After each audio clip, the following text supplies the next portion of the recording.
Buong giting na naglaan ng seguridad ang Regional Mobile Force Battalion ng NCRPO sa isinagawang charity event at pamamahagi ng relief goods para sa mga pamilyang labis na naapektuhan ng nagdaang bagyo.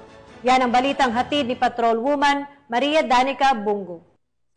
Idinaos ang isang makabuluhang charity event sa Rizal Memorial Coliseum sa Malate, Manila at namahagi naman ng relief goods ang mga kapulisan sa Aplaya Covered Court sa Barangay 649, Baseco Compound, Manila.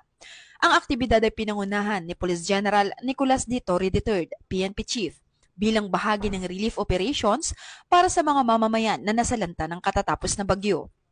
Sa ilalim ng pamumuno ni Police Colonel Celso M. Rodriguez, Force Commander, 300 kapulisan ng RMFB, kasama ang mga opisyal na sina Police Captain Jerry M. Gilisanga, Contingent Commander, Police Captain Reinhardt Duladul, at Police Captain Jimmy Villaor, Company Commander, ang nagsilbing area security at CDM contingent sa nasabing aktibidad. Dumalo rin ang iba't ibang mga opisyal mula sa NCRPO upang ipakita ang kanilang suporta at dedikasyon sa pagtulong sa mga biktima.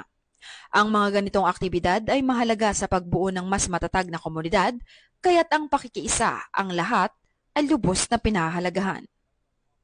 Ang ganitong aksyon ay patunay ng mahigpit na pagsunod sa 5-minute response time na ipinatupad ni PNP Chief Police General Nicolas D. Torre III at nakahanay sa 5 guiding principles at AAA policy framework na Able Active Allied ni NCRPO Regional Director Police Major General Anthony A. Abirin para sa ligtas at disiplinadong serbisyo para sa publiko.